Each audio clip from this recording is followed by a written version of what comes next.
This conference will now be recorded.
Hey, everybody. Hello. We still missing anybody, or we got everybody at this point? Let's see. I see 4 of us currently. Give it a minute.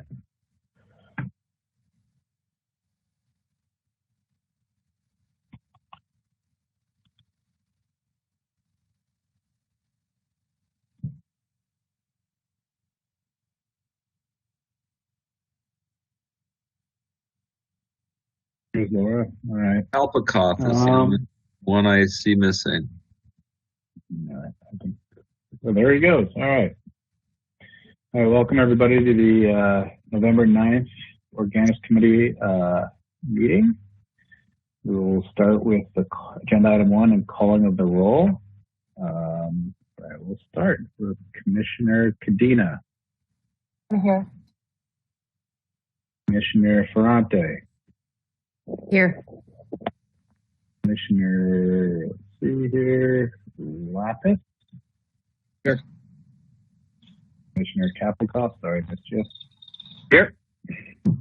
Commissioner Oseguera. Here. Commissioner Sky. Here. Commissioner Ward. Here. And I am here as well. All right. That's everybody. Agenda item 2. Yep, we got a quorum. Agenda item 2, public comment review. Laura Moreno, are there any public comments that are not on items for the agenda today? You do not have any public comments at this time. Okay. Let's move on to agenda item 3, review and potential approval of the meeting notes. Any comments or motions? I reviewed them and would be happy to make a motion. And I'll second it. All right. All in favor? Thumbs up? All right. All right. We're just moving right along here. Item number 4, recommendations relating to compostable packaging, food rescue, waste prevention, infrastructure, organics products, procurement, and market development. So Alex and Joe, do you have something for us to talk about today? We don't have something for today, Eric. However, I've been in communication with John Davis. As you know, he's also been working on the infrastructure subcommittee, and so we're looking at 2 things. There is specific specific law already that pertains to creating a more efficient and effective process to get to permitting. They've also been working with GoBiz at the state level to take a look at what can be done. So there's a couple of folks that want to work on that, and so want to not do double work. So John was going to send me a couple of documents that they've been working on, so that we can also incorporate into our discussion. And so I should be able to have those and go over them with Joe, and then have them here for this subcommittee this week. So that's where we're at, Eric. One thing I was looking at for another project that it occurred to me may be worth considering as we look at infrastructure is certain sustainable developments can meet, and usually it's around housing and public transit, and some solar and wind projects get a sustainable development designation. So when there are CEQA lawsuits on the back end of that permitting, there's a sort of expedited timeline for when those lawsuits have to be adjudicated. It occurred to me that now that we have 1383 in place, that compost facilities should be considered at least to also qualify for those sustainable development definitions, so that also on the back end there could be some streamlining of what that appeals process looks like. I don't know if that's something worth looking at or not, but on another project I was looking at it, and it made sense to me. I'll definitely take a look at it with Joe. So if you could just send me, Eric, what you've looked at in terms of what documents are out there, and then we'll take a look at whether that would be something to incorporate. If you could do that, it'd be great. We'll do. Anybody else have any comments on infrastructure this week? Hearing none. Sure. Ted? Yeah. Thanks for your work so far. Wondering about the letter that we got attached to in the minutes that we just adopted, that was essentially implying that the agricultural sector has a lot of capacity in their existing equipment for handling and managing organics. And as we're looking at infrastructure, they suggested that we consider that. I hope that you're going to incorporate those kinds of suggestions into your proposal.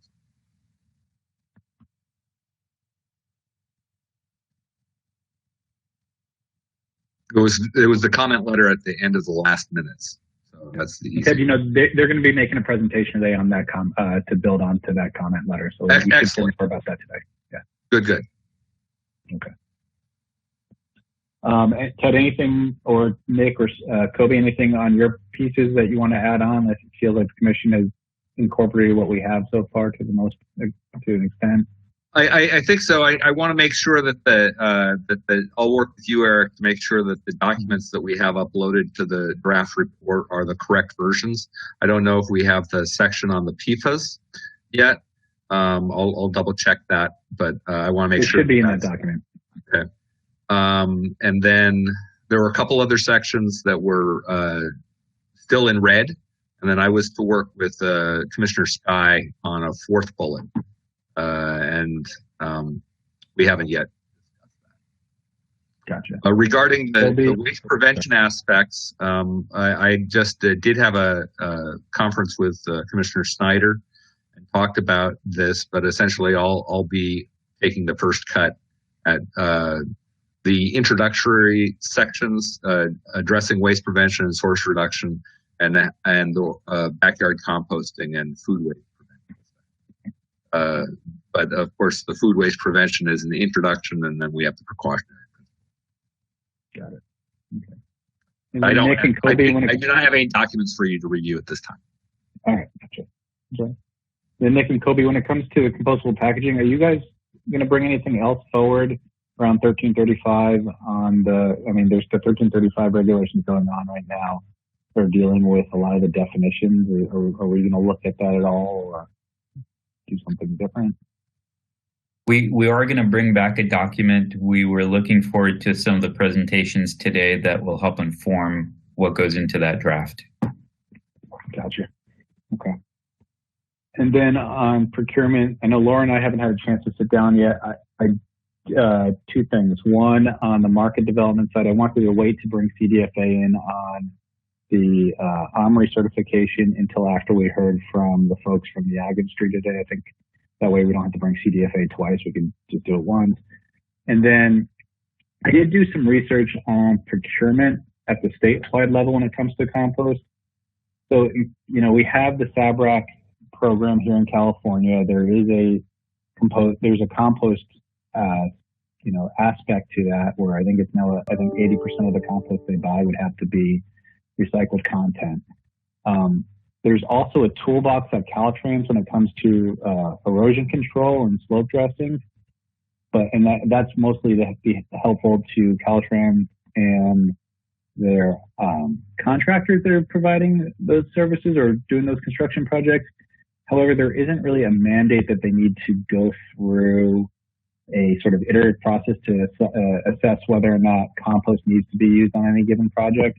There is that type of mandate actually in the state of Washington, where every time the state of Washington is about to go through a project, they have to first decide whether or not if compost should be part of that project.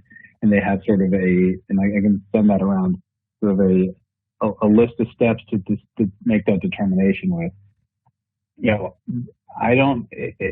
feels like it's something probably Caltrans is already doing when it comes to compost. I don't know if it's worth going through that process. I did want to get folks' sense on that. The other thing I wanted to talk about a little bit was 1383, as everybody knows, has procurement for local jurisdictions in terms of targets, but I don't see any connection where a state project in a local jurisdiction could help get them towards that procurement goal, and if that was something that we should also be looking at. Yeah, that was something.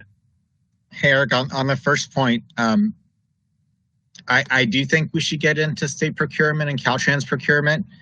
I'm not sure it'll be in time for the January draft, but I definitely want to talk way more about it. It'd be great to get Caltrans to present, and I know CalRecycle has staff that's working on this. There was a bill passed a couple of years ago, AB 2411 by Kevin McCarty, that outlined a process similar to what you talked about in Washington for Caltrans use of compost and for post-fire remediation use of compost. And I know CalRecycle issued a report on that towards the end of last year, I think. But I would love to hear more and really get into the weeds and see what we could recommend as a policy. Because we do have like in the recycled tire world, for example, we require Caltrans to use recycled tires as pavement. We have specific amounts that they have to consume. I think there's opportunity to do something similar for compost, and I would love to flush it out a little bit. I'll make sure that Caltrans is on the invite list for the coming meeting. Ted? Yeah, just a question. I'm wondering if we might have an opportunity to suggest something for the next legislative year with respect to treated wood waste, because it's very much an issue, and the recent governor's veto has made it even more of an issue. For our particular rural jurisdiction, it's not as big of a deal, but I know across the state it is. So I would throw it out there in case there was interest, because it does have an overlap to our relationship to Caltrans and some of these other entities we're talking about, at least with respect to our community, for example. The largest deliveries we see of treated wood come from Pacific Power and Caltrans. So they're the ones that really are more stymied when we aren't able to accept it. But my understanding is they kind of have workarounds, and yet the local construction contractors don't. Not sure if we want to take on that issue. When you're talking about accepting it, are you talking about accepting it for disposal or accepting it for another use? Accepting it for disposal. Up until the recent veto, we were required to keep it separate, and now my understanding is the veto essentially stops you from being able to accept it at all in any sort of. Yeah, I agree. It's a big issue. I'm trying to figure out how, it's almost like it's a disposal issue versus a recycling issue right now in my mind, and I'm trying to figure out how to fit it into the. I just recognize it as a problem more than anything else, and that it's one of those areas where we have a strong disconnect in which you have specific building standards calling for this specific treated wood, and yet at the same time there's impediments to actually managing it on the back end. Yeah. I think Alex has the only facility that can accept it now. Is that right, Alex? Kelman, is that you guys? Yes. However, there's some items at Kettleman that we're dealing with now.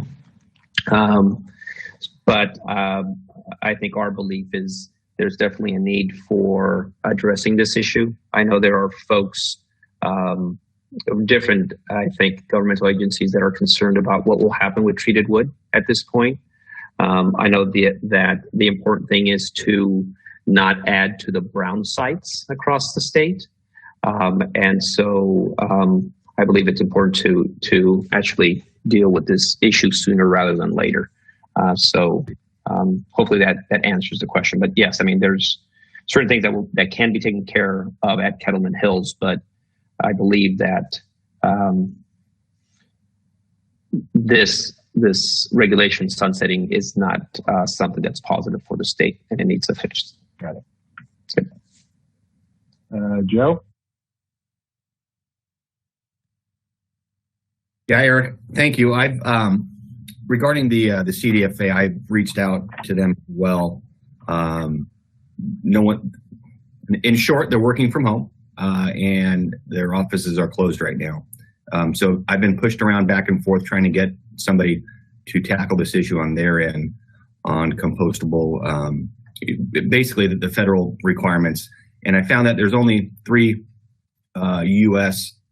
organic certified companies, and I'll pop you over that list so you can maybe take a look at that. But there are 3 entities that do have the certification in the United States. 2 are in California, so which is OMRI and the CDFA, which we kind of narrowed that down to. But I think, Nick, you're right. I found they do follow the federal regulations for the certification of organic or not.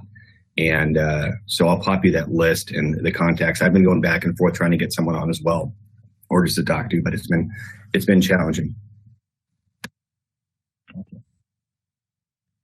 And then this thought of whether or not we should be creating some level of, and I've heard a lot of angst from local jurisdictions around the procurement requirements around 1383, because frankly, within the regs requires them to buy a whole lot of compost, which they may or may not actually need.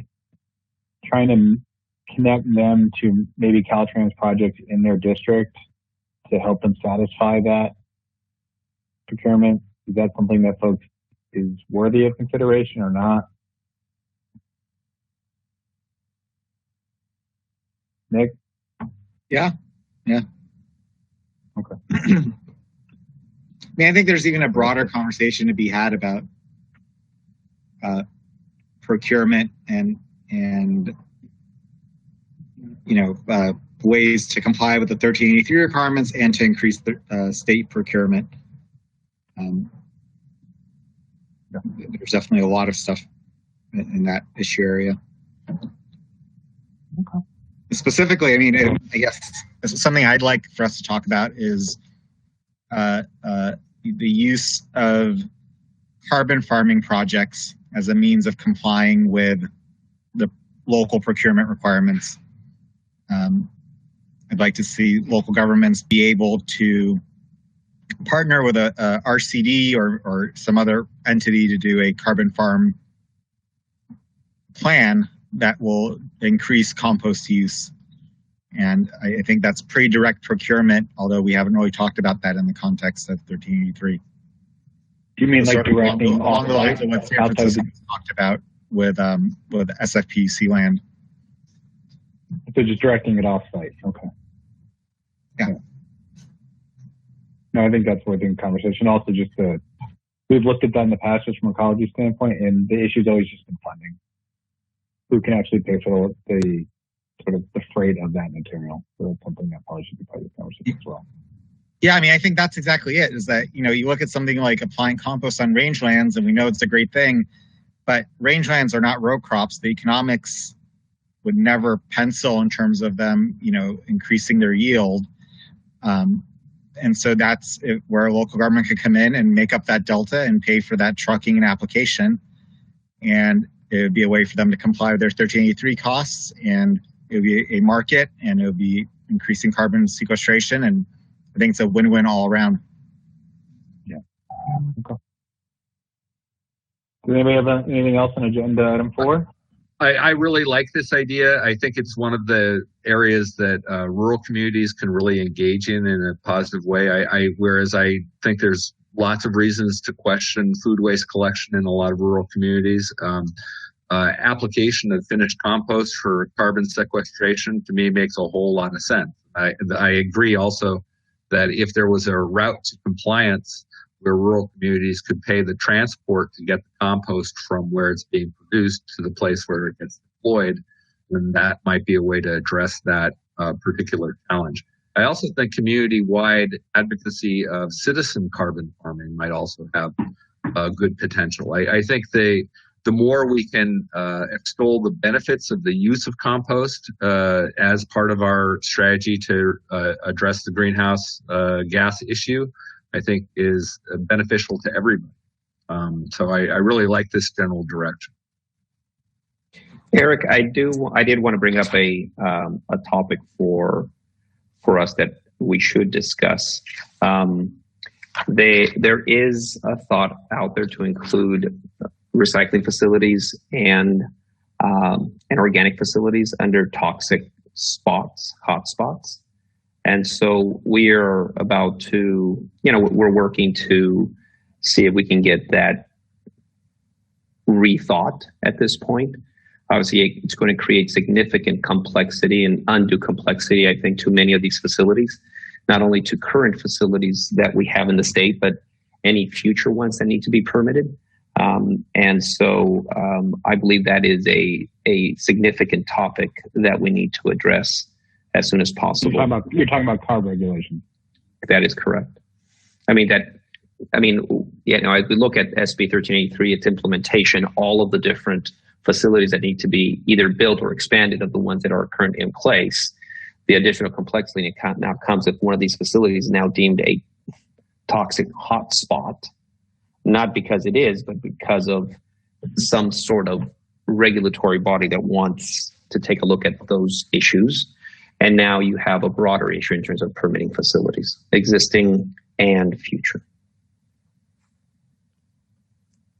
Yeah, let me, on top of Caltrans and CDFA, let me add, see if we can get the appropriate person at CARB that's working on that regulation to come speak to us. I think it'd be good for us to have that conversation here. Does anybody else have anything on item 4? I think we had talked early on about 1045 implementation and getting somebody from Cali, PA, and Caroline or somebody to come and talk about how that's going. I think it's supposed to be an ongoing process. I haven't really heard anything in a while. We could add that to our queue for next year as well. Written down. Okay. All right, with that, I think we can move on to agenda item 5. I think we have 2 presenters today, New Light and then the agricultural interest. Laura, who do we have first? I believe Evan Creelman is on the phone from New Light, and I will give him presenter rights right now. Let's see here. Hey, everybody. And good. And just as introduction, Commissioner Sky had met with New Light, thought that they had an interesting product line that would be good for this committee to meet with. I had a conversation with them as well, so that's how they got connected to us. Yeah, can you guys see my screen? Yep. Yes, we can. Awesome. All right. Yeah, thank you guys very much for the time today. So I know some of you guys, Kobe, Nick, nice to see you. We did meet individually with some people. I thought the kind of point of today was just to give you guys a high-level intro into our product and kind of our company if you haven't heard of New Light yet. And then I'm happy to answer any questions, or we can just kind of do the presentation and then you guys can regroup later. Just let me know. So New Light is about a 17-year-old company now.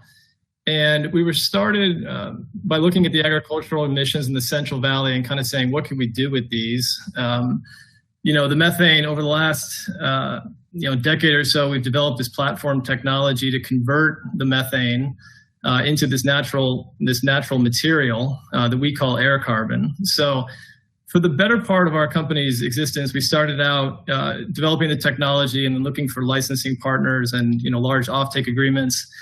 And then obviously China stopped taking the world's solid waste. And, we said, hey, there's a pretty awesome opportunity here for us to move into branded products. I'm getting some feedback. Let me see here. Sorry. Okay.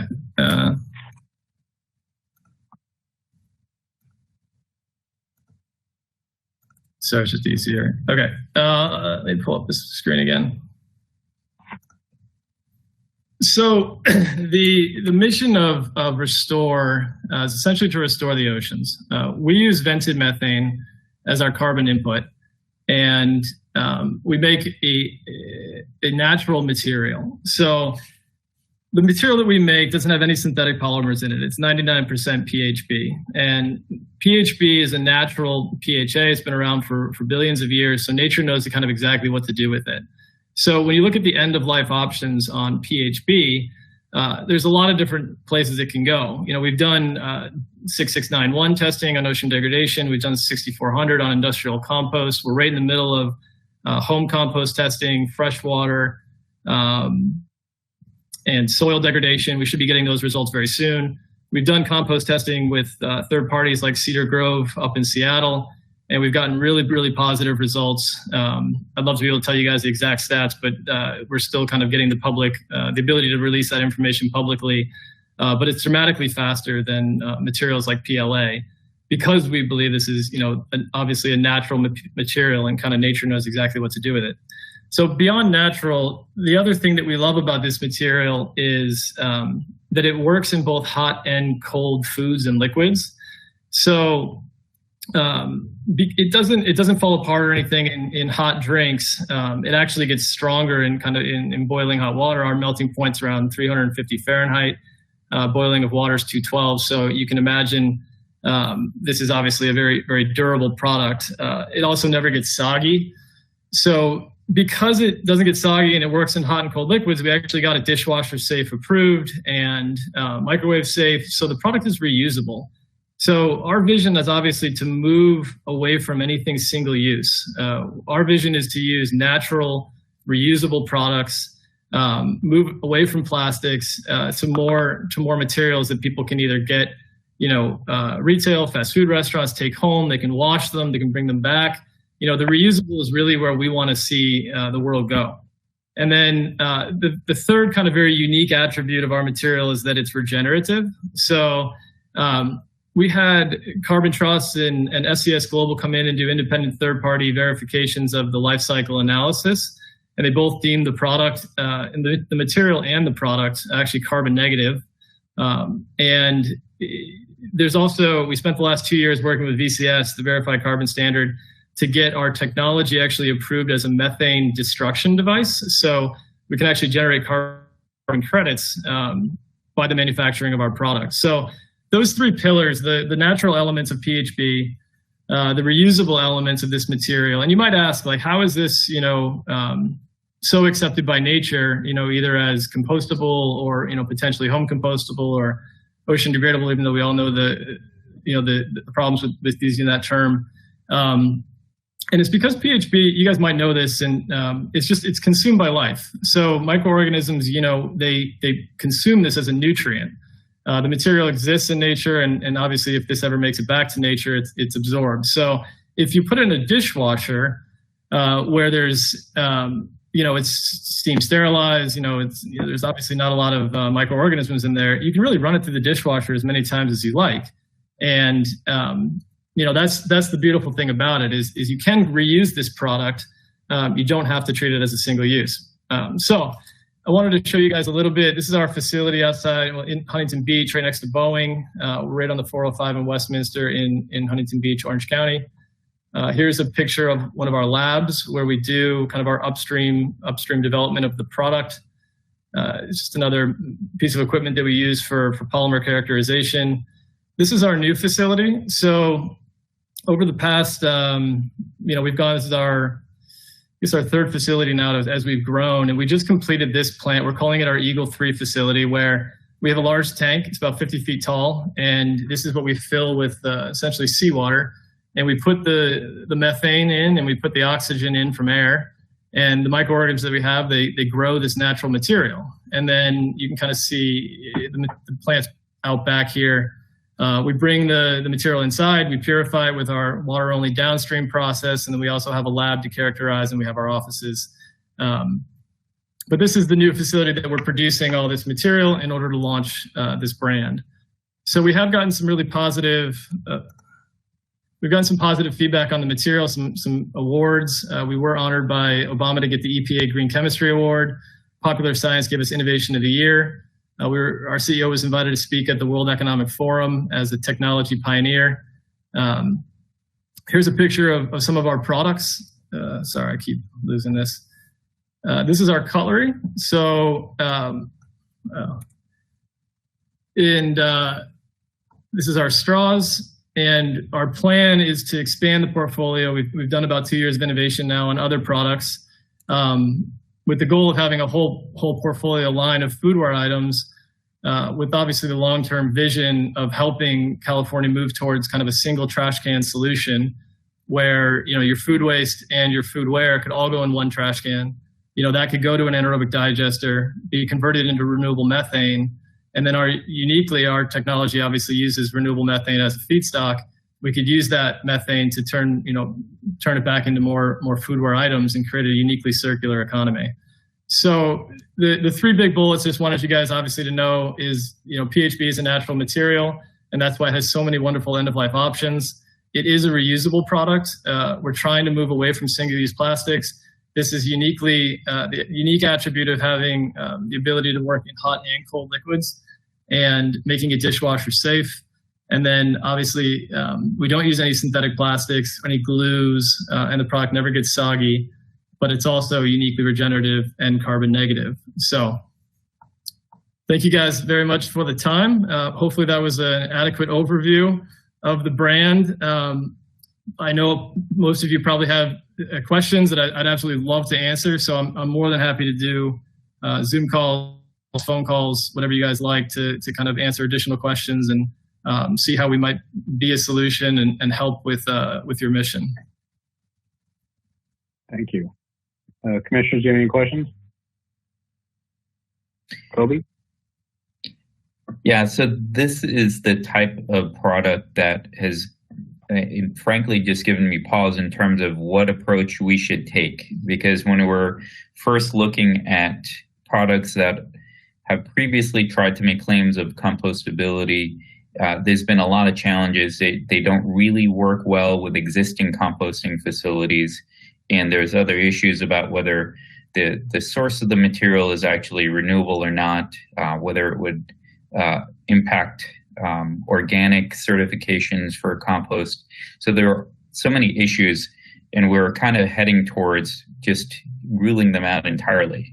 But then we come across products like this that really have so many benefits to them and can be integrated a lot more easily, and particularly that are, and Evan, correct me if I'm wrong on this, but I think your product would actually work better in an anaerobic digester than it would in a composting facility. Is that fair to say? Yeah, so we work with digesters. We have one outside of Sacramento that we work with, and they don't even charge us a tipping fee because the bugs love the product so much. It produces a high quality methane, upwards of 65%. So any kind of scrap that we have, we send to them, and we run it through. I think we passed ASTM 5511 in like 15 days. It was 92% consumed by anaerobic digestion. Compost we're very successful in compost as well. And one of the key differentiators between traditional bioplastics and PHB, which is a natural material, is that, obviously composters, you guys know this, get paid two ways, right? They get paid to pick up the food and they get paid to sell soil. But the PLA or any kind of compostables that don't break down, they need to screen those out, and that's a cost. So because they can't apply soil to a farmer's field that has a bunch of forks in it. So, but our material, if it's in compost for a day or, 60 days or 130 days, even, obviously it would be broken down by then, but even if it's not, it continues to break down in nature. It's a natural material. So it's not it doesn't have to be in compost for 180 days. And obviously, no composter wants to run their process for 180 days, right? So that's the thing we love so much about this. And I wish I could share the date, like how long it took for us to break down in Cedar Grove. But I mean, by the time we were broken down, PLA was still 90% of it was still there. It was crazy. So, we love the idea of anaerobic digestion because it creates the feedstock that we use to make the product. But we love composting as well because it's way better than sitting in a landfill or ever we don't want anything to go to the ocean, that kind of stuff. So it would be compost or anaerobic digestion are obviously the two most desired end of life solutions, and compost is limited, and so is digestion. So it is a tricky one. But if we had the choice of what we would build more of, we would want to build more digesters. That's for sure. I bring up digestion because, in particular, when we're focused on food waste recovery, and that's the biggest challenge for LA County, we have about 4 million tons of food waste going to landfills right now. And our biggest challenge is developing additional digestion capacity. This is a great opportunity in my mind, particularly at restaurants and other food generating businesses where you don't have to worry about all these different materials that would normally be a contaminant just ending up in that same bin. So that's where, I'd like to see these kind of products finding a way to move forward. But the questions are, how do we label it? What color should they be? How do we differentiate it so that it's very obvious for the consumer, for the businesses that are purchasing them, that this is the right product to use? And how do we do that quickly enough so that we don't have a lot of growing pains along the way? Sorry, Kobe, just real quick. Yeah. Can you guys hear me? I went out to breakfast with my son on Saturday morning, and there was PLA straws, and it had a green stripe. And my son, who's 4, asked the waitress, he said, "Why does this straw have a green stripe?" He's so used to using our blue straws at home. And the waitress said, "Well, it has a green stripe because it's recyclable, so we don't want to, And I'm just like, no one knows, It's like I love our product because of the simplicity of it, and it just makes everything easy to understand. So that's the hardest thing I can imagine you guys are dealing with is how to communicate effectively so people truly know the benefits or the end of life necessity of whatever product they're using. Gotcha. Evan, can I ask a question on that? Wait, Nick, I think Deborah Cadena had it in mind. Sorry. I had 2 questions. Commissioner Sky asked one for me. The second one is, can you tell me again where you're getting the methane source for your carbon base? I missed that somewhere. Where are you getting that from? So we've worked with a lot of different methane sources. Our contract manufacturing facility is located outside of Bakersfield. We have a facility I showed you guys is in Huntington Beach. But for the contract manufacturing facility, we work with dairies in the Central Valley. So they have lagoon-style digesters, and they produce methane, and then they have a purification facility there that we can fill tube trailers and transport the renewable methane. We also buy attributes for methane. So we buy from landfills, from digesters, and we also use vented methane from coal mines. So we have a variety of places that we get the methane. Our long-term vision is to obviously build facilities at the source of the renewable methane. But right now, it just made a lot more sense for us to build the facility here in Huntington Beach, where we already had our team, versus moving outside of California or even to another location within California. Commissioner Ward? Yes, thank you very much for your presentation. Really informative. But one of the challenges of our commission is to try to make a system that works for all of California. And while you have seem to have a really great product and variety of things, but my concern is if we start telling people that this straw, this fork, this knife works, then there's going to be a lot of confusion about all the things that look very similar that are also going to be put into the stream and create a cost for the folks who are trying to compost these things. Do you have any suggestions about how we address that huge challenge? Because we don't want to hurt companies like yours, but at the same time, the folks who are causing confusion and essentially increasing the cost of processing those materials. This system has to change. Do you have any suggestions? Ted, is it all right if I get back to you on that? I know that's obviously very challenging.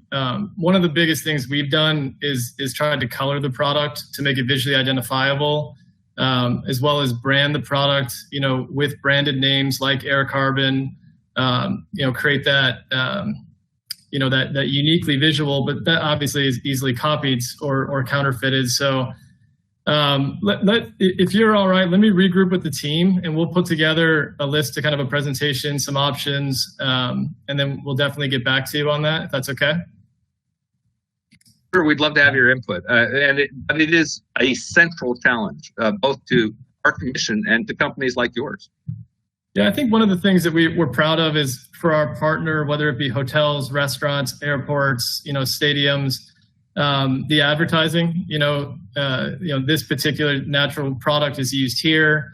I mean, a lot of the partners that we work with are striving for zero waste or carbon neutrality. And, they obviously get a marketing advantage from letting their customers know that they've moved away from paper. They have a higher quality product. Moved away from plastic. They have a higher quality product than paper. But I definitely understand the challenge with, do you screen out everything? How do you let certain stuff through versus screening out others? And that's why, the idea for me personally of the single trash can is so amazing, because if you have like a large stadium or an amusement park, unless people are bringing their own foodware into the system, you do have that, buying the ticket and going through the gates is the natural barrier. So, we can start there. The other thing that we love is the fact that this is not single use. We work with large restaurant chains nationally, where they sell reusable bowls or, and you buy it for $1. And when you come back, you get 25 cents off your next meal. So there's things that we can do to inspire people to use these products and reuse them to make it financially, inspired. No one's going to bring back a blue fork just to get a quarter back, right? So, but we can try to reduce waste. So there's different options, but I'd like to put some thinking behind it and get you like a better presentation on what we're thinking. Commissioner Osuwera. Oh, sorry, Capital Call. Joe? Yeah, thanks, Evan. I'm located in the Central Valley, and we have a collection in an ASP system, same as Cedar Grove. So I'm interested to hear how the product breaks down in the Gore composting system. But one of the issues that we are finding challenging now is the demand for the compost in the Central Valley is about 99% organic, because the farms are turning, most of them are going into their organic certification. So getting a waste stream to them that is certified. Have you gone through the USDA or the CDF or OMRI to see if your product can be certified as organic? I'll have to double check on that. I don't believe we have, but I honestly have no reason to think why we wouldn't be able to do that. At the very root of what we do, we make bacteria food. We grow it naturally. There's no genetic modification. We use epigenetics. So I would love to take on that challenge of getting it organically certified, because I personally believe it's a benefit to whatever waste stream it goes into. I compost it at home, and it's a natural material that's been around for billions of years. So, nature does it best, right? And I think that the whole world is kind of moving, with regenerative farming, and especially with our regenerative foodware, there's value in just going back to what nature's already given us, better systems, better materials. So, we love the fact that we're a natural reusable product. We're not a synthetic man-made chemical. We're not a single use. So, we've seen the market really excited about that too. We launched less than a month ago, and we've got some big box retailers that want to put this in 300 stores, and we've got nationwide airports. I'm going there tomorrow night. They're launching in all 5 terminals and big corporate campuses, and we've got hotels and restaurants. So people are really starting to get excited about this as an alternative, to soggy paper or plastics obviously in general, and whatever we can do to help move California towards a more circular economy is obviously what we want to do. And we're just excited that this option exists now. We've been pretty quiet about it for about 15 years, and just figuring out our own product and our own messaging. And now we went. Nick's been a part of the journey. We've known him. This is probably a whole new presentation, because we're just continuing to learn about the material and how we want to talk about it and the benefits of it. So we're obviously very excited about this and scaling it to get it to the point where we can be a true solution for the state of California. Alex? Yeah, just following up on Commissioner Koff's comment. I mean, significantly interested in the breakdown period of these materials. I know 180 days was used as a time period, and the best place is a digester, but up and down the state of California, we have many different technologies that are being utilized, not only by multiple players, right, but even within an organization. For example, for waste management, we use different technologies depending where we've been or what has been invested. So it would be great to understand how it breaks down in a cask system, how it breaks down in a windrow system, as Commissioner Kapelkoff mentioned, in a GORE, anaerobic digestion, but other things, and comparing those. So I think that will truly provide insight in terms of this material. So that's extremely important, I think, for the industry to understand. Yeah, let me go back, Alex, if that's all right, and get you those dates, and then I'll release them as soon as I can.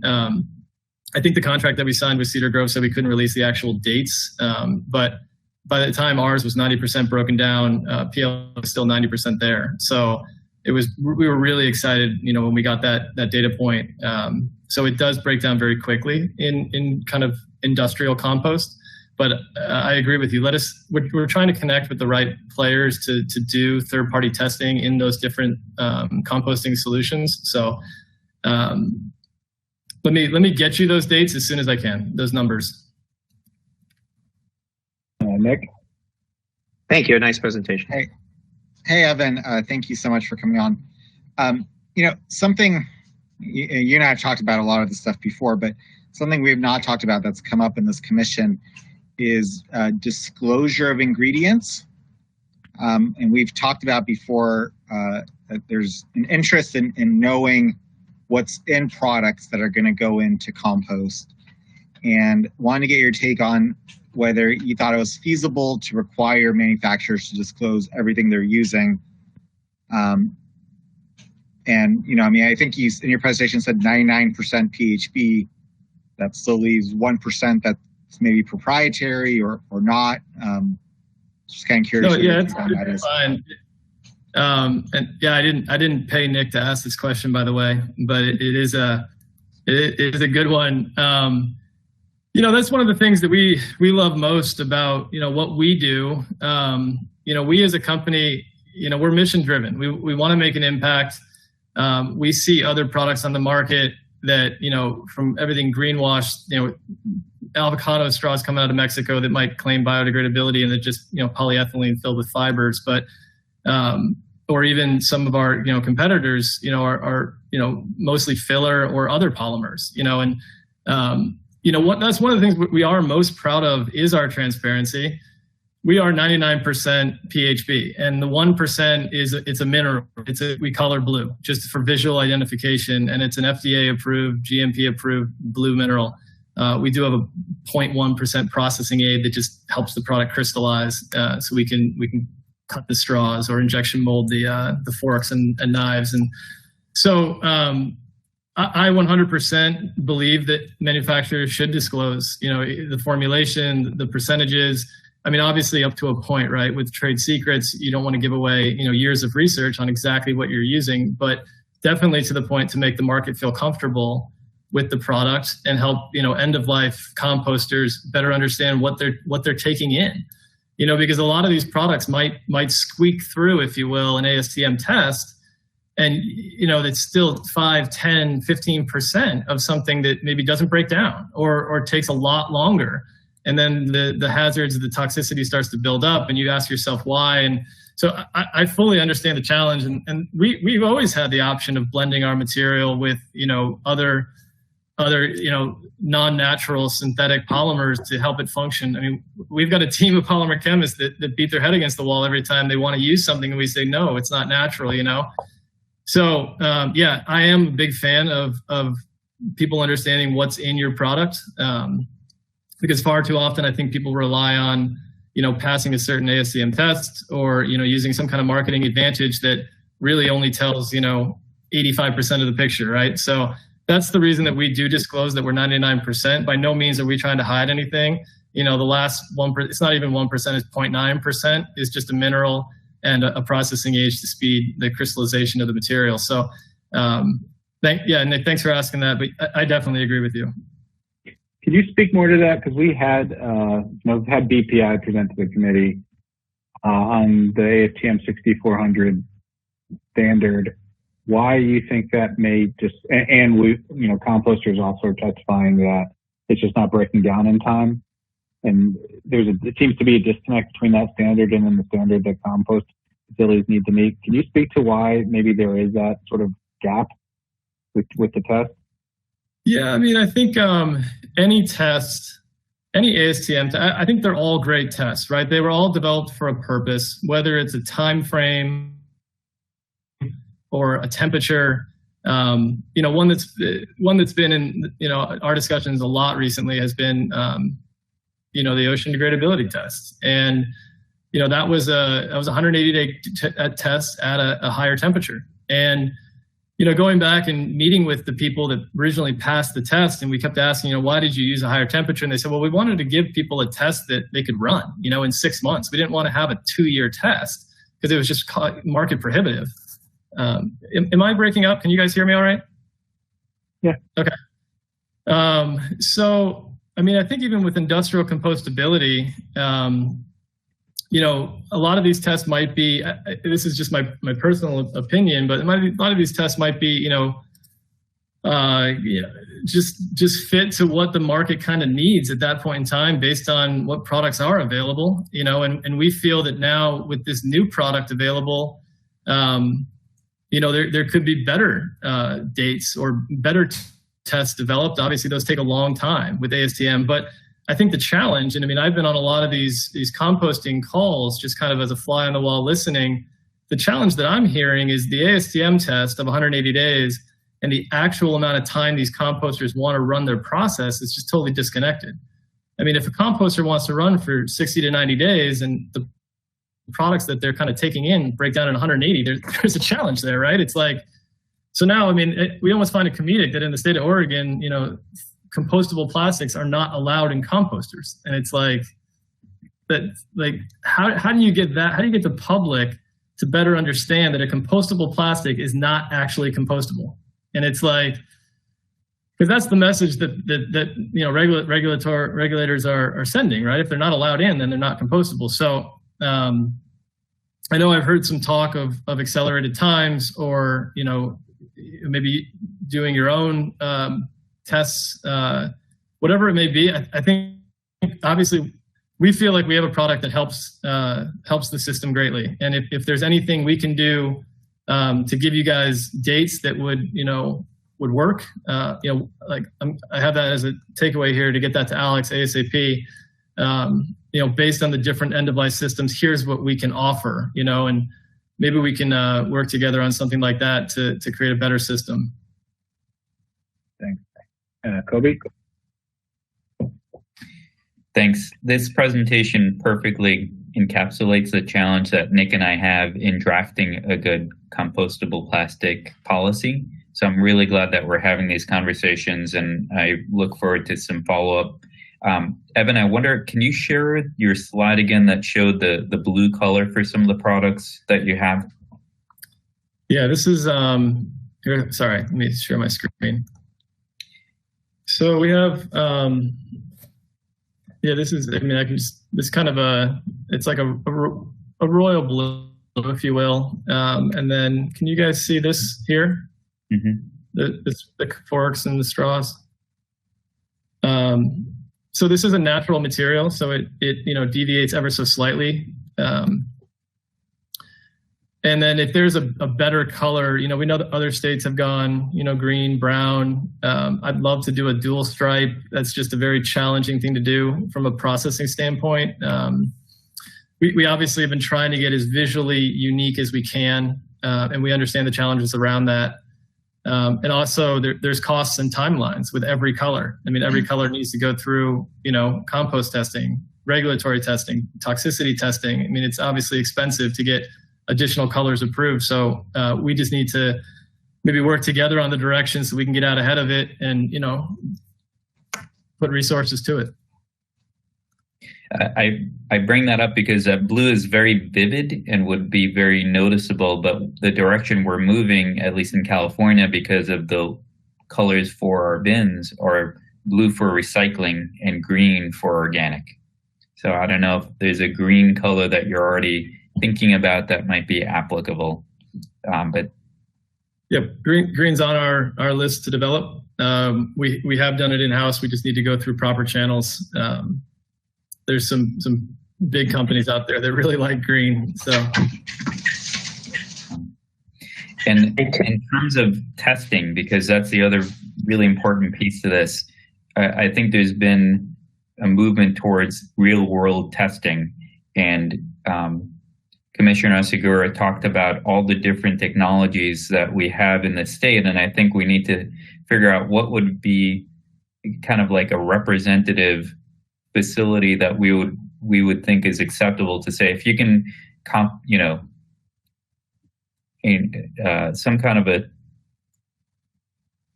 I don't know what the right term would be, but a representative facility for composting and for digestion that we can test materials in and say, if you can get processed in the typical timeframes at these facilities, then you should be okay in the more advanced facilities.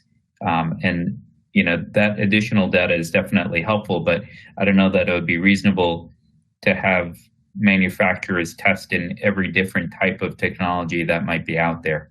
Yeah, Kobe, the one thing that I know we've discussed and obviously I've learned is a lot of the testing that was devised by the ASTM or whatever testing body, it's generally kind of worst case scenario, right? Like even for ocean water testing, take it as an example.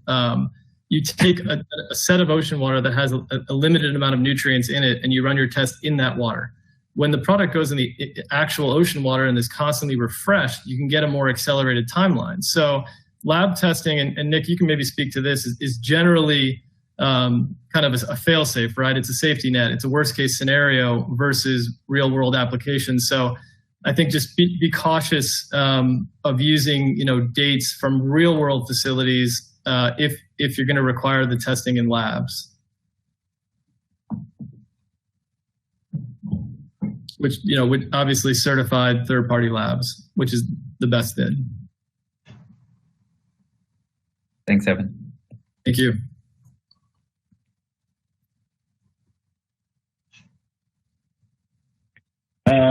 Commissioner, let's see here, Lapis, Kapelkoff, and Altogar. Quick follow-up question along the lines of Kobe's about the color. I think at some point we're going to have to go to standardized coloring for compostable, degradable products. Sort of, what Washington's looking at, probably even further than that. Just because, it's so hard to weed out all the Avo, Tater BS.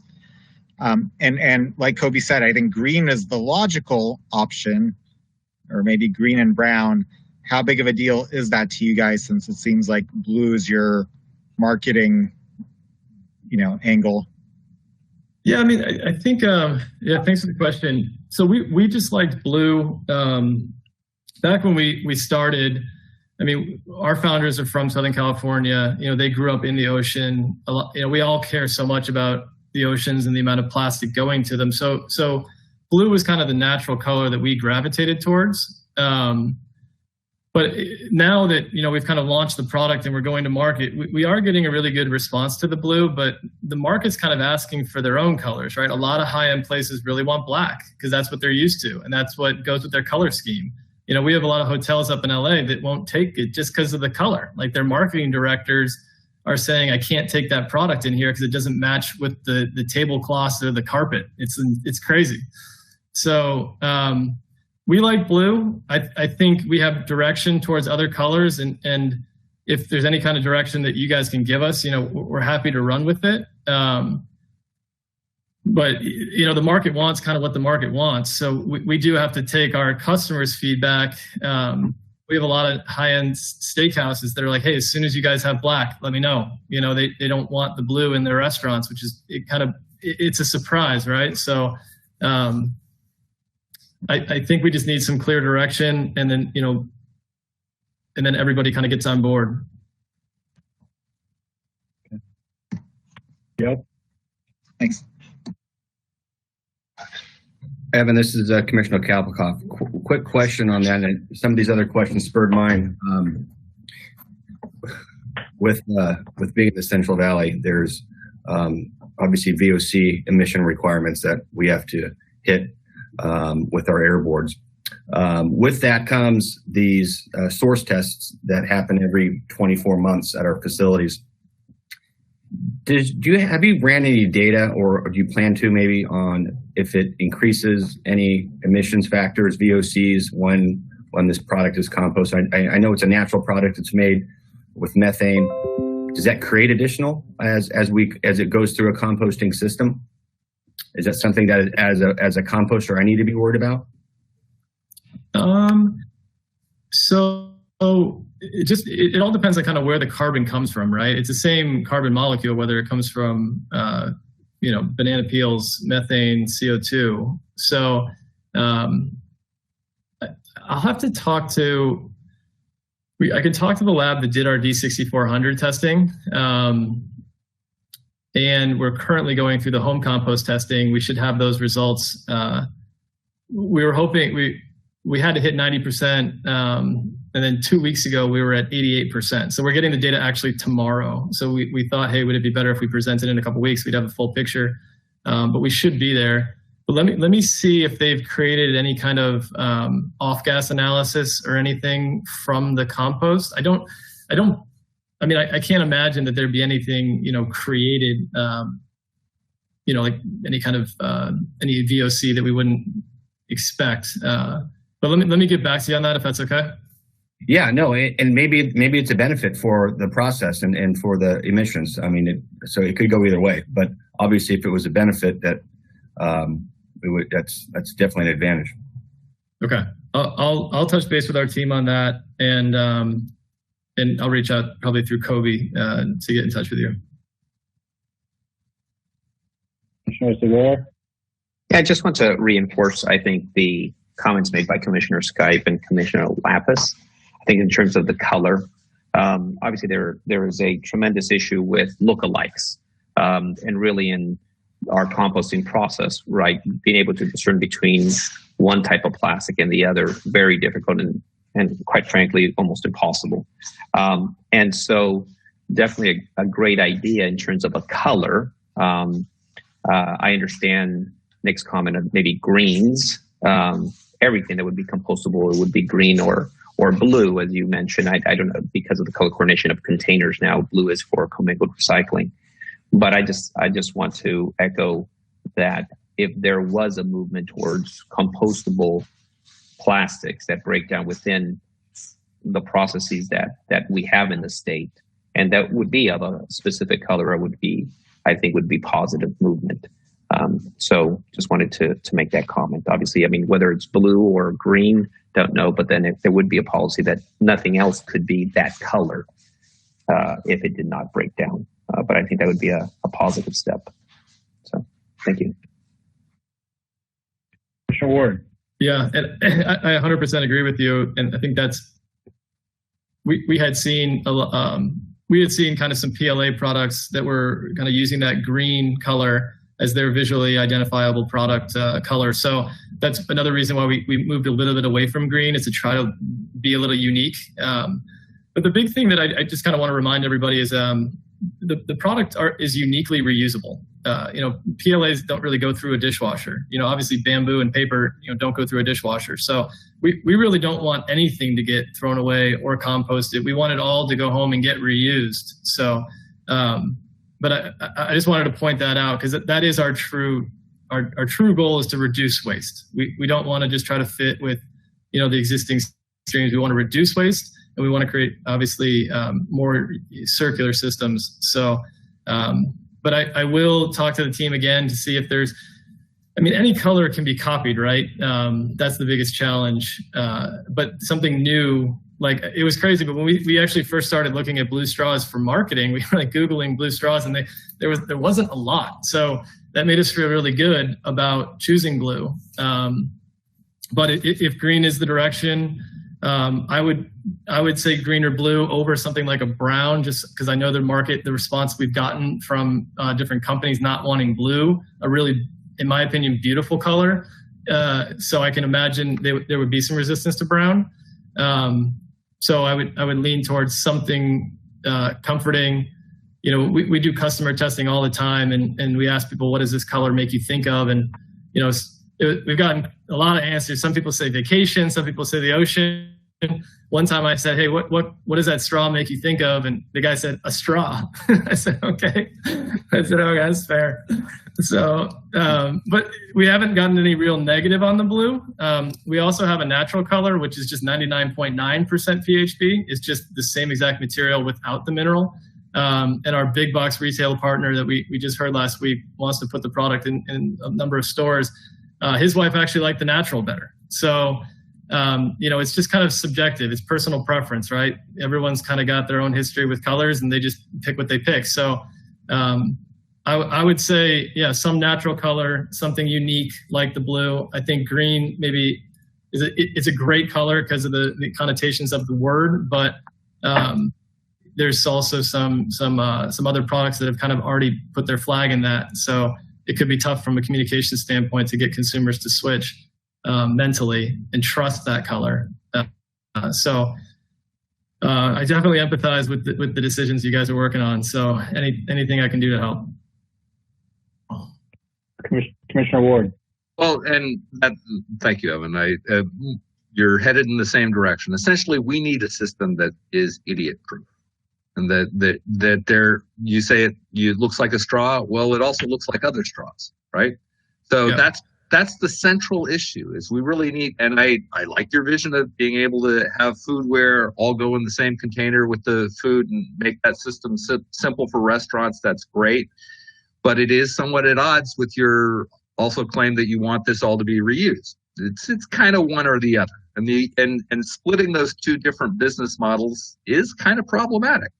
So I just want you all and everybody else to understand we're facing some really hard decisions where there are going to be folks who are winning and folks who are not doing so well, and that's going to be hard for everybody. But we need an idiot-proof system, which is the problem with the blue. If we're going to say blue is recycling, because that's an incompatibility. You can't say, all right, blue means recycling, except for these little blue forks and they go in the compost. That's really a problem. So I just want to be as clear as we can, saying this is going to be a big challenge. This is a big system change we're talking about, and it needs to be idiot proof. Yeah, I 100% agree with that. Commissioner Cadena. Bouncing off of Commissioner Ward's, have you thought about maybe not going color and more like maybe an emblem or something that identifies the product as compostable or recyclable, or adopting a version of that if we came up with something? Is that something you would even consider? Absolutely. Things we've kicked around. It's just very hard to create something that's not kind of copyable, right? Anyone can make a blue straw, anyone can stamp a straw, anyone can time stamp, laser etch. And then you've got processing challenges, as these things are flying off a line. How do you mark them in such a way? That's kind of why I do want to go back to the team and think a little bit about options and maybe present you guys with something from a processability standpoint that we envision being able to do. But it's a great question, Deborah. Thank you. we have our brand. And one of the things is the custom wrapper. So we custom print, our wrappers, made with air carbon, made in America. The brand is Restore with a unique logo. So, we do try to convey to the consumer that this is something new and unique. The problem is obviously the minute you use the product, the wrapper and the product become separate. So then, obviously at end of life, with the traditional systems of screening out products, we do worry about how ours would get through.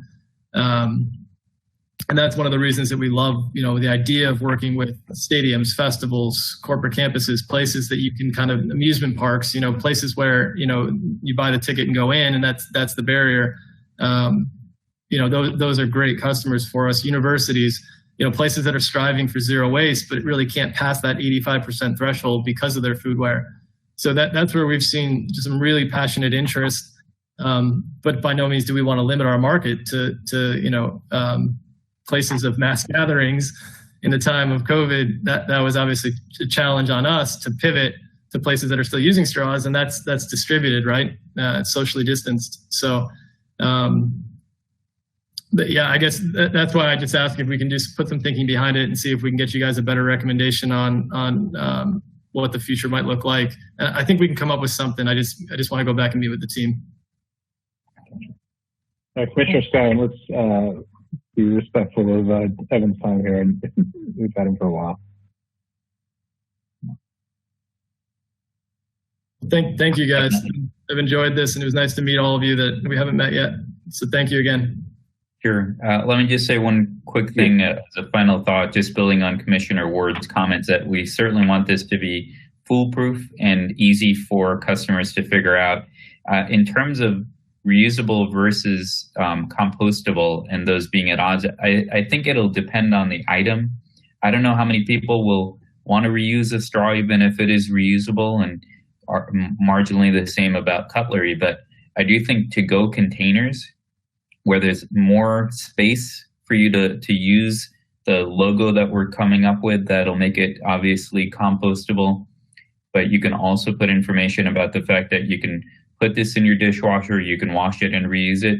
That gives you an opportunity to do both, depending on whether people are open to reusing a container or reusing some of the other products that you're coming up with. So I think that's where we just got to figure out the right way to label these. And we certainly appreciate you and your team coming up with additional ideas that'll help inform this process as it moves forward. Yeah, absolutely. I will just say one last thing. From a reusability standpoint, I personally enjoy reusing things. I mean, I think everyone, I'm sure everybody on this call does. I mean, when you order takeout and they throw in 5 forks that you just don't need, like that makes my order less enjoyable. Like no one likes that. So I think, I wash our straws out after my kids have their chocolate milk in the morning and, pop them, just wash them out, run some water through them, pop them in the dishwasher, use them again the next day. So, it makes me feel good knowing that I'm using a natural product that is reusable. And I have to think that if it makes me feel good, it's going to make others feel good too. I think it's just the convenience of it. How do we replace those plastic straws as people go through a drive-through? And I think obviously we have a retail strategy, so people will use these in their home, and we hope that they reuse them as a cost savings and an enjoyment factor. People just enjoy reusing it. The biggest thing for us is obviously making that impact on the fast food network, the whole network of stores. How do we get in there and create a product that is better for the environment? Actually acts as a nutrient versus something that breaks down into microplastics and maybe hurts our food chain. So I definitely appreciate the comments on the reusability versus the single use. My hope is that people will get it as a single use. But then once they know what it is, and we're putting actually on the package now, we're printing this week new packaging that says reusable to remind people, hey, don't just throw this away. Go ahead and take it home, wash it out, throw it in your dishwasher. Everybody needs straws sometime, so just kind of keep it in your drawer for when you need it. We hope they just start to kind of make their way into people's lives. Thank you very much, guys. I'll unshare here and I'll let you guys continue. But thanks again. Thank you.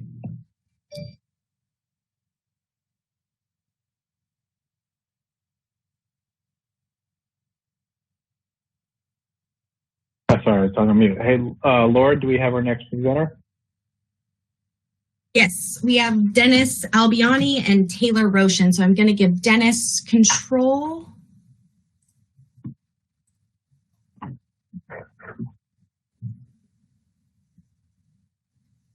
Dennis and Taylor, are you both there? Yes. Can you guys hear me? Yes. Great. Is Dennis on?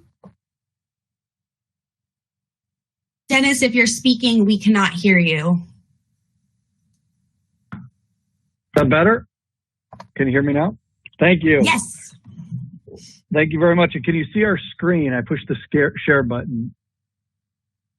Okay. Yes, we can. So thank you very much for the opportunity to come. And I've spoken with a couple of you, Alex and Eric and obviously Nick, but about presenting today and appreciate the opportunity to invite.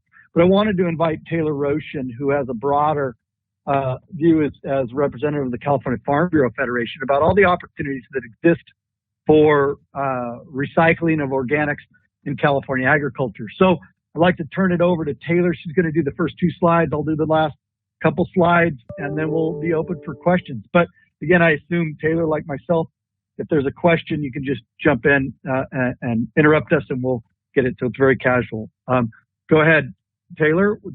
Slide number 1 should be up. Yeah, and thank you, everyone. I really appreciate it. My name's Taylor, as Dennis mentioned. I'm a policy advocate with the California Farm Bureau. We represent about 30,000 of California's farmers, ranchers, and dairymen and women. And we fully believe that our membership plays a really important role in reducing landfilling of organic material. And we've been doing this for generations. And I think that in this context, maximizing the role that agriculture can play in helping the state further its goals on 1383 and in other sectors is really going to be what helps move the needle. Beyond 1383, I think we'd like to think that so many of our activities help the state move closer incrementally towards meeting carbon neutrality as well. And we do that with a whole host of processes and procedures. You'll see at the bottom of this slide, I've got a couple examples in there. Compost application, feed and bedding, biofuels, digestate, and biomass. And we really try and close the carbon loop in a couple of ways. I think first and foremost, our intention is to make sure that we divert waste material, organic waste material, for human or animal consumption. On the human side, we work through food donation projects. Many of our, I think every food donation or food pantry entity here in California has a relationship with at least one producer, whether it's row crop or dairy or tree nut. We use those sectors to offload bumper crop material or, move excess product. And especially in the time of COVID, we've been really effective at making sure that that product isn't going to waste when we've had cancellations of contracts with some of our restaurants and our retailers. And through that, we take advantage of the food donation tax credit, which I think you guys got a presentation on. And we work also through Emergency Food Link, California Association of Food Banks, and their Farm to Family program. Along Farm Bureau has a Harvest for All program. And there's so many of these individual local specific entities that make sure that they connect farmers, ranchers, dairymen and women to the recipients in need. So really, we really try and move the needle on food insecurity here in California. And then from the lives and gleaners are another one where they're going through the field. And there's a really great project in Coachella Valley, Hidden Harvest, if you haven't heard of them as well. And then from the livestock feed side, we obtain raw or processed products from really all locations. Retailers like bakeries, we go to food processing facilities, dairy processing facilities, and pick up excess whey materials. We go to wholesalers and packing houses and packing sheds and repurpose this product that would have otherwise been going to landfill or would be, some obligation on local jurisdictions to manage this organic waste into upcycling it into really nutrient-dense feed. And that has the additional benefit of not requiring us to either use limited resources to grow feed here in the state for our livestock industry, or we're not shipping in product from the center of the country, which has its own GHG emissions that are associated. So it has that additional benefit. And then beyond those two, we really try and upcycle organic waste for alternative means. So those are the things that I mentioned, like compost application, fertilizers, biofuels, even animal bedding, as small as that might sound, repurposing that organic waste into positive material. And that has direct benefits, but also co-benefits in helping achieve many of the state's goals in climate change and food insecurity and renewable energy. And then, if you can go to the next slide, Dennis. So I think what we are hoping to illuminate, folks, is you all are well aware of the tonnage gap that we have and the existing capacity to manage organic waste. And we want to make sure that you all understand that, ag is an existing partner and has been there before regulations started, will be there after, but that we have an incredible opportunity to capitalize on the capacity and the infrastructure that already exists for agriculture, especially looking at the budget deficits that we've had, reductions in cap and trade auctions that might be funding some of this processing work. This is a no cost to ratepayers. Farmers and ranchers and dairymen and women actively pay into a system to actually monetize that waste material and repurpose it. It's a market-based mechanism, which I think you've heard, the triggers from the Newsom administration, that's what they need as we look down the barrel of this economic crunch. And just to give you some perspective about capacity in the livestock feed sector, based on some surveys that we've done with the Department of Food and Ag and others, we currently use about 36 million tons of organic waste for livestock feed. 3.25 million are coming from retail. That can certainly be increased. But we have a capacity to manage 50 million tons. So that's 14 million tons in excess capacity that don't require additional incentives to source that material and would make a significant chunk of that 18 million ton gap functional. We also have, as you can see, an increasingly large land base, 9 million irrigated acres, 20 million acres of rangeland here in California. Many of those operators are already purchasers of compost, as you all discussed, trending more and more towards organic inputs, fertilizers, and compost material. But as we know with the Healthy Soils Program and others, if some of these applications of organic materials can increase yield and it can reduce cost to manage those products, that's a sustainable marketplace. That's a way, it doesn't become a marketing angle, it is really a business practice, which I think has legs in making sure that we continue to use this product. So, I just wanted to mention that as additional amplifiers, as we've done our best to sort of educate our ag community about this. So too, we're hoping to educate, folks that manage organic waste materials to see this capacity and this opportunity. So thank you very much. That's the first part of the presentation. Then we'll talk about a few of the challenges.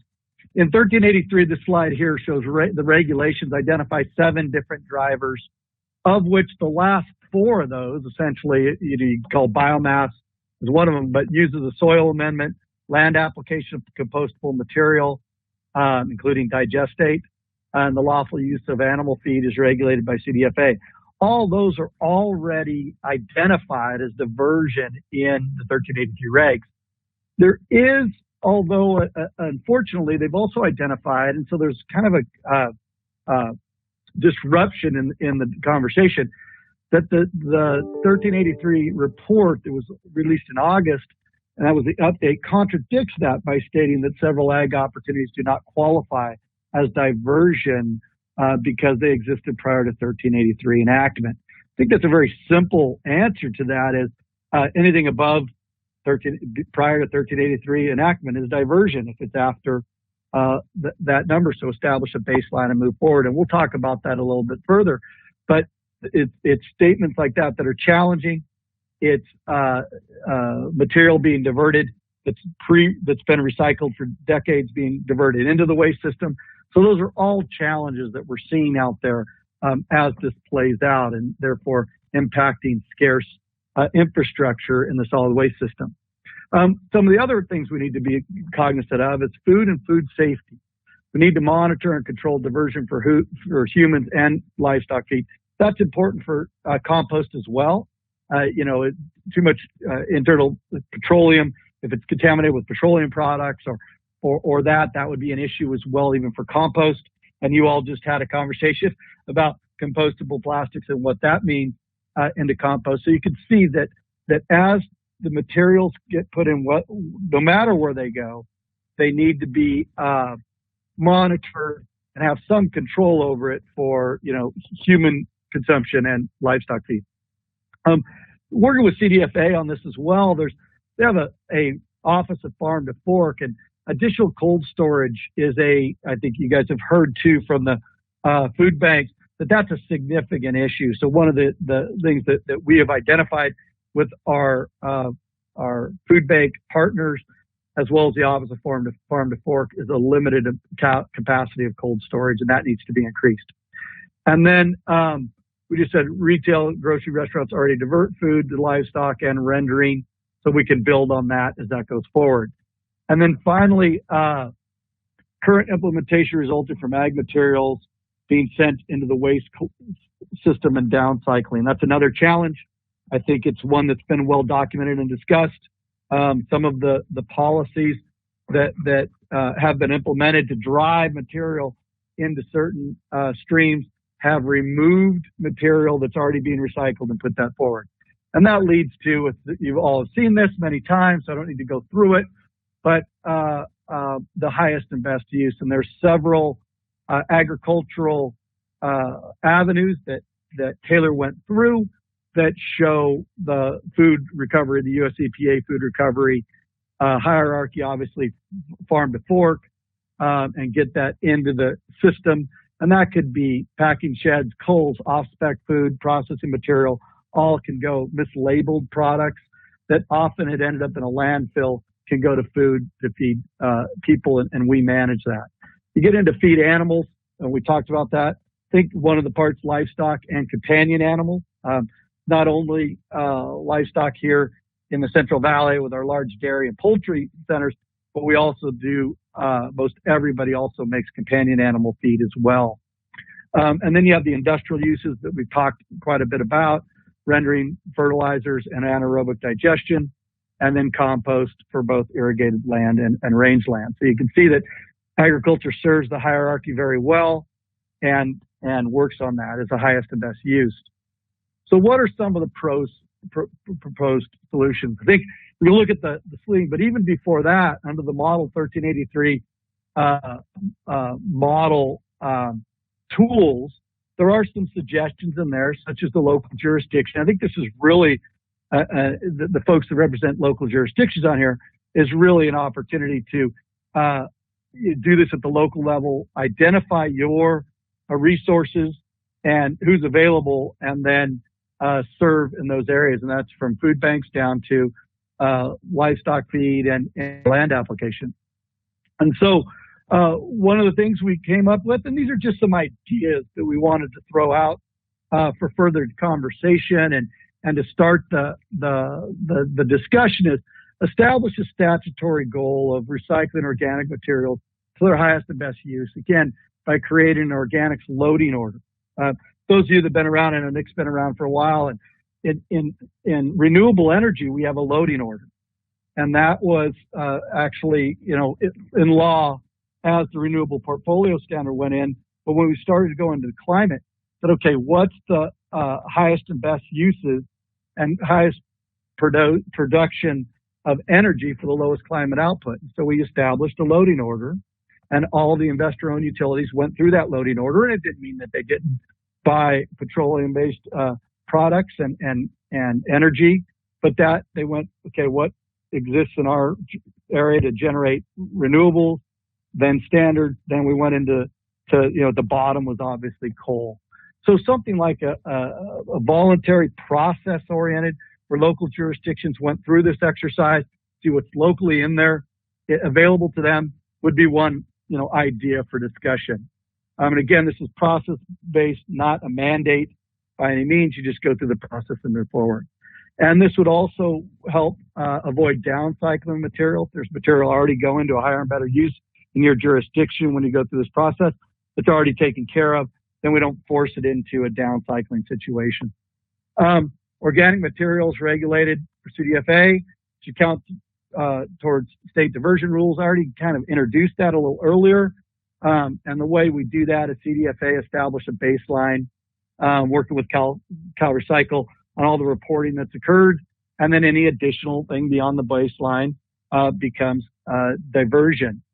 And then finally, you can work out reporting requirements and by jurisdiction and those types of concepts.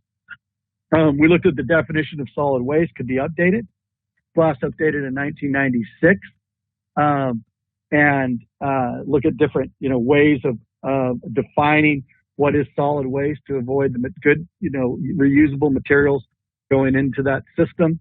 And then one example would be materials regulated by CDFA, which is, animal feed, fat oils and grease, fertilizers should not be created or considered solid waste. So those are some of the ideas. And again, I think that the Model 1383 tools are making some efforts in that can be expanded as well, and want to compliment Cal Recycle and some of the folks on where they've been going. And this commission we've heard a lot of yours, been monitoring this and heard a lot of the presentations, and I think it's exciting. Even the last presentation didn't know that they were using biogas from digesters going into their process. So you can see how integrated agriculture is into this system. And we're prepared to engage in a constructive dialogue moving forward and look at all the opportunities available. So thank you. Thanks, Dennis. I can start off with questions. So, you talked a little bit about the analysis, and they do, the Cal Recycle analysis does talk about the opportunities around animal feed.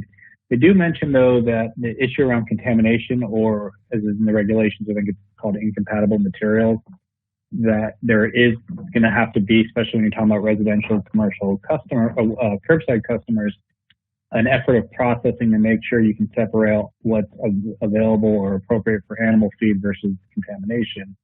And the report suggests that processing should happen at a solid waste facility or a permanent solid waste facility. Can you speak a little bit about how contamination is dealt with now, and whether or not that seems like a doable way to go about this, basically for facilities that are doing animal feed to go get a solid waste facility permit to do the processing feed for contamination? Yes, I think the contamination is an ongoing issue. It's been going on forever, and we have managed it so far. And because again, we've been picking up stuff for animal feed for generations in California and actually across in civilization. So it's definitely doable. I think some of the issues that we're talking about is as the material can be picked up, we just need to know kind of where it came from. So again, I know City of Sacramento, we could use that for example. When they use their grass clippings and they pick that up, they come right off the street. And so that might be an area, and frankly, that's not even an exciting and desirable system for composting, because if there's petroleum and hydraulic fluid and those kind of things mixed in with that already creates a contamination just for even compost. And people don't want to spread that on their fields as well. And so we already have issues not only with livestock feed, but with compost and with the whole system. So we need to look in that. You did mention the licensing, the feed mills become licensed as solid waste haulers. I don't. Not as haulers. Sorry, not as understand. Not as haulers. Sorry, not as haulers. What the analysis says is that the facilities that the material's brought to get permitted as solid waste facilities so that they can process out the contamination from what's going to go to the feedstock. Sure.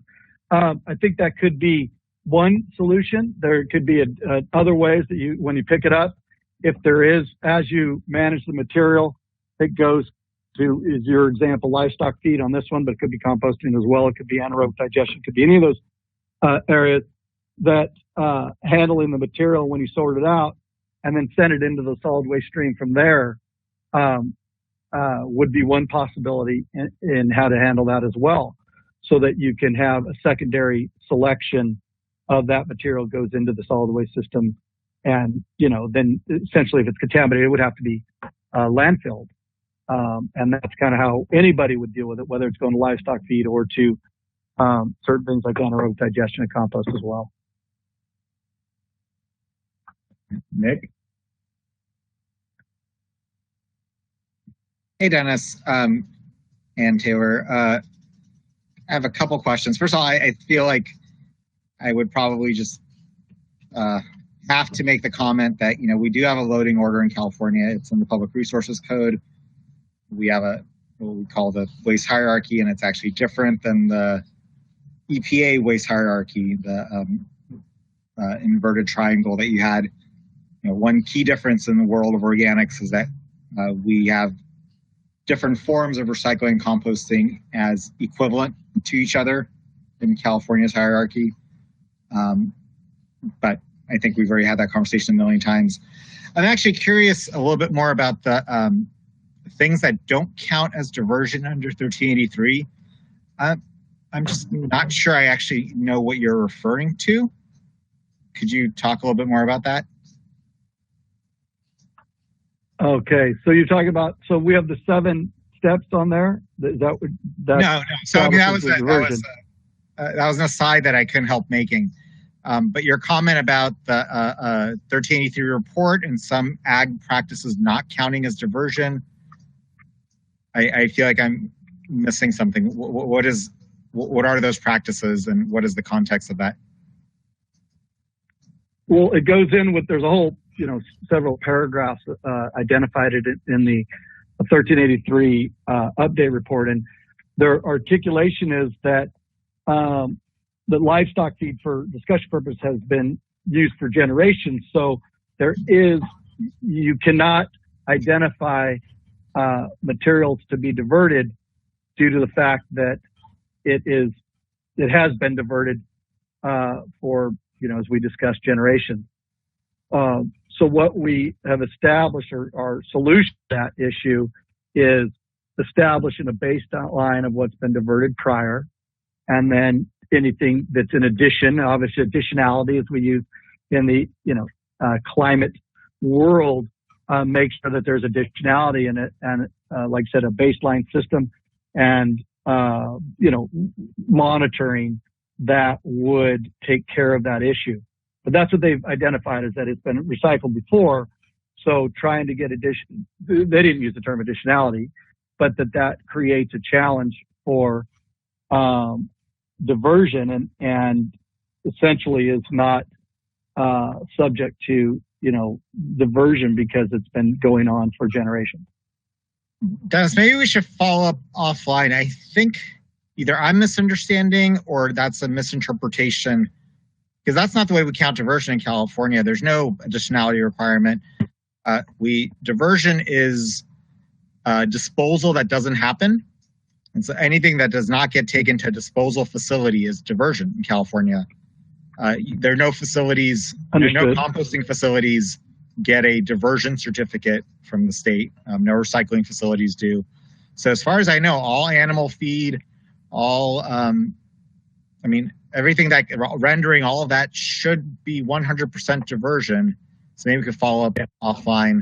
Yeah, Dennis, the language I think you may be referring to is, it's speaking to the fact that when we're looking on a forward-looking basis, getting that disposal baseline down from organic disposal, there's already a lot of good stuff happening when it comes to feedstock. It's just that stuff is not additive to getting that disposal target down.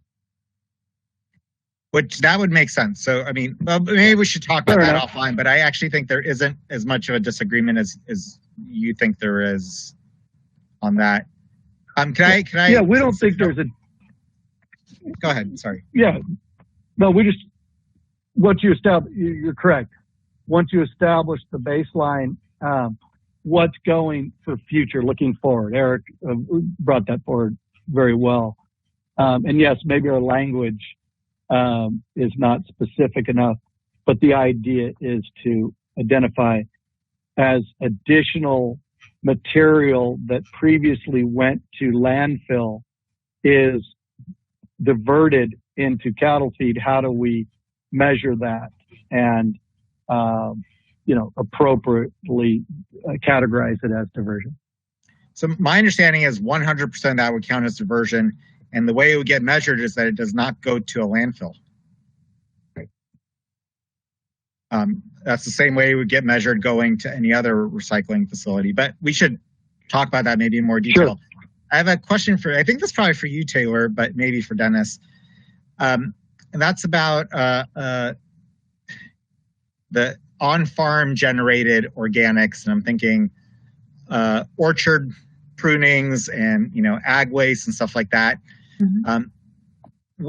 What do we do to discourage the open burning and encourage more composting of things like orchard trimmings and manure, but also, practices like whole orchard recycling. How do we encourage that instead of the open burning practices that have become more common? Sure, absolutely. And this is true for a lot of sectors too. So the rice industry has made some tremendous changes in converting rice straw and doing incorporation of that to improve soil quality. And so I think one of the things that's been impactful for speaking on behalf of the ag members is being able to identify these types of practices, making them accessible, and understanding that in some contexts, when done correctly, they can either increase yield or help you reduce additional inputs. And so being able to frame some of these opportunities that are multi-benefit, they have this opportunity to help you manage your resources, avoid some of those open burn situations, and become a part of your business practices and your profit potential. I think that's something that has been impactful for the ag community. You're right, Nick. I think the almond industry in particular have been really, really helpful in moving forward with a whole orchard recycling component. It's recently been accepted into the Healthy Soils program, and we take advantage of a lot of those other practices through USDA NRCS through their EQIP program. So I think a lot of it is about education and opportunity and being able to frame some of these practices in a way that's meaningful for farmers and ranchers who are constantly concerned about their ability to be successful. I hope that's helpful. And then certainly, obviously, we've got the bumpers there around regulatory requirements around air quality, water quality, and soil health. Thanks. Just so you know, you have an ally in us on that issue, something we'd like to see much more of. Wonderful. Commissioner Ward? Few general comments. In our jurisdiction in Delaware County, we have a lot of dairies. And so I'm specifically wondering about manure pits and management of manures and land application. And I'm wondering, are those highly regulated? I mean, it absolutely affects our ability to make and market compost, which is essentially, getting a truck filled with composted manure is really easy because that's the byproduct of the dairy process.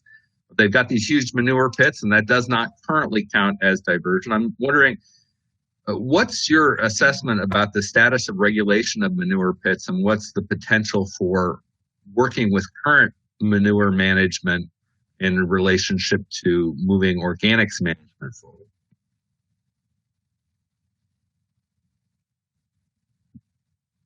Taylor, do you want to take that? Sure. Yeah. So I'm happy to speak a little bit to that, and absolutely. And I think especially up in Del Norte County, any area that's outside of the sort of Central Valley, you find yourself with just not the capacity either in the herd size or in the infrastructure to do digester production. And so you really have to look towards alternative manure management practices. So like moving from a flush to a scrape system, being able to incorporate that manure on farm. There are a significant amount of regulations around some of these manure pits, as you mentioned, many of them around water quality because of the concerns of potentially leaking into groundwater. And so I know with the state program and with others, there's a requirement that any state-funded project have a double-lined lagoon. And that's, I think, similar to what some of the Central Valley folks have had to manage. And all of this sort of comes with an additional cost. But I think those are some of the parameters around those practices. And I think if we are to, I guess your question was about how do we count good work in manure management towards also analogous management of organic waste? Was that your sort of second question? Yeah, more or less. They absolutely are intertwined, and dairies are a huge source of greenhouse gases, and so we want to work as a whole community where we're all making efforts. And it doesn't make any sense to put huge investments on the municipal side to manage organics without telling the story about how we're changing the way we're managing our manures. Mm-hmm. Yeah, and I think you'll see a lot of the opportunities that dairymen and women have taken advantage of to try and augment their systems to better manage their manure. And it's similar to sort of my response on Nick's side is being able to identify the secondary opportunities of that managed manure. So how do we quantify it as renewable energy feedstock? How do we use it as improving soil health with incorporation into compost material? And I think those are the things that are fruitful for especially smaller scale ranches and dairies that are in Northern California and that area. But I do think that, the dairy industry in particular has made tremendous steps in the last few decades in understanding their emissions, trying to find ways to mitigate for those emissions, and then being able to monetize their organic waste material and not just, market it outside of their particular dairy, but to actually use it on farm as well. And I would just add on the dry scrape system is somewhere that's been strongly encouraged under a Healthy Soils program and the Dairy Digester program. There was some carve out for some of that to directly go to dry scrape research and manure management. And that's been going on very intensely for about 10 years now.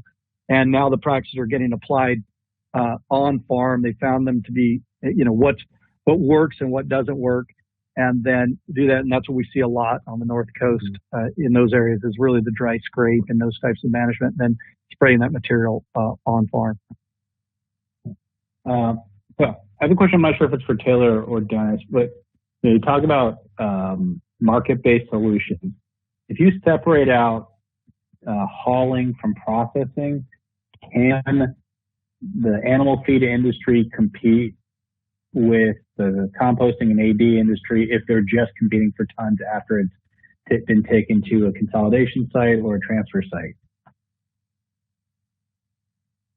So I just want to make sure that I'm clear. Go ahead, Dennis. Sorry. No, I didn't quite understand that.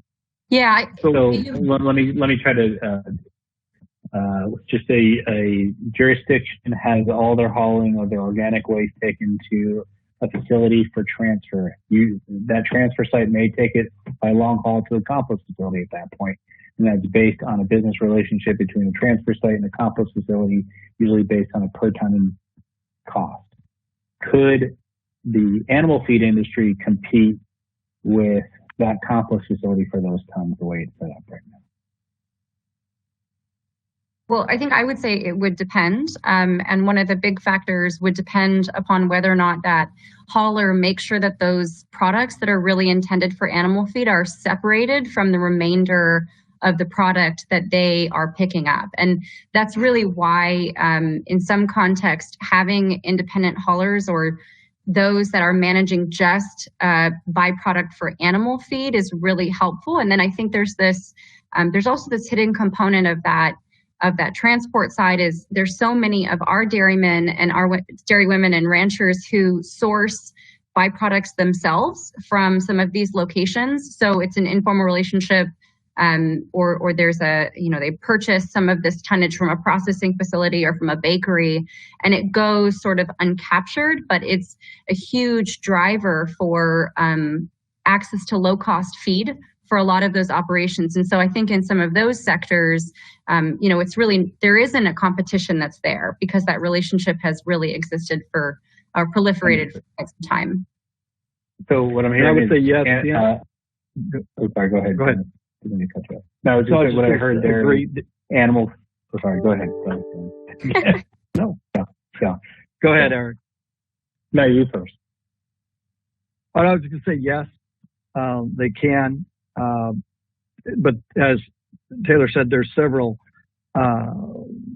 variables that always, it's even distance to the facilities and all that, just like any logistics interaction. However, I think what's important to note is you go into livestock feed is a much lower carbon footprint traditionally than composting or anaerobic digestion. That's what the US EPA hierarchy shows.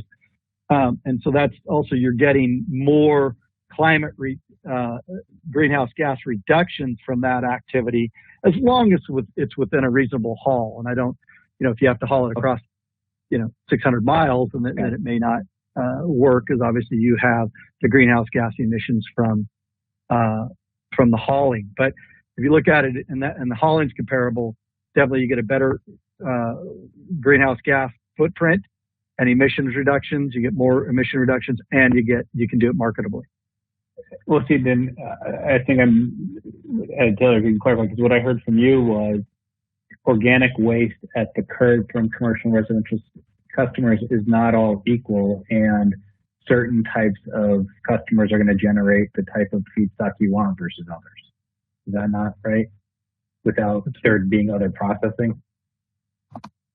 So if we were livestock producers were to take raw material and not move it through a feed operating facility to process it with additional products, is that what you mean?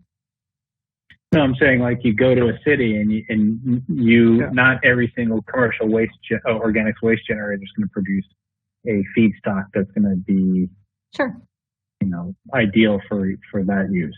Absolutely. That's what I thought I heard you say. Okay. Absolutely. And I think in this context, it's, rising tide floats all boats. It really looking at that tonnage capacity. We would encourage that as many tools are available to be used to help achieve 1383 goals.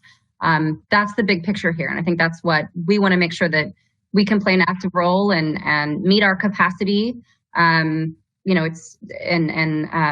Make sure that everybody plays their important roles in this process. Yeah, we're just one tool in the toolbox. Haulers are definitely absolutely essential in the solid waste system, obviously, but food banks are also necessary. And it's a circular economy, and I think everybody has a place to serve and opportunities. And just like to work again with local governments as well to make sure that they keep as many options open locally. Gotcha. And any other commissioners have questions? Seeing none, Taylor and Dennis, thanks for the presentation. Appreciate the time. Thank you. Thank you very much. All right. So we are now up to agenda item 6. Am I correct now that we have a meeting schedule set for the rest of the year? Correct. Every 2 weeks. Every 2 weeks. So the next one will be on, what is the 23rd? 23rd. Okay. All right. Which means I need to get you an agenda by today or tomorrow? Yes, please. Okay. Any commissioners have comments on item 6?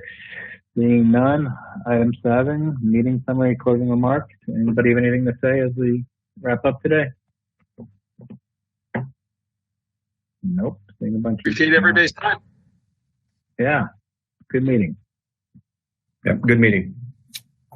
Thanks, everybody. All right. Thank you.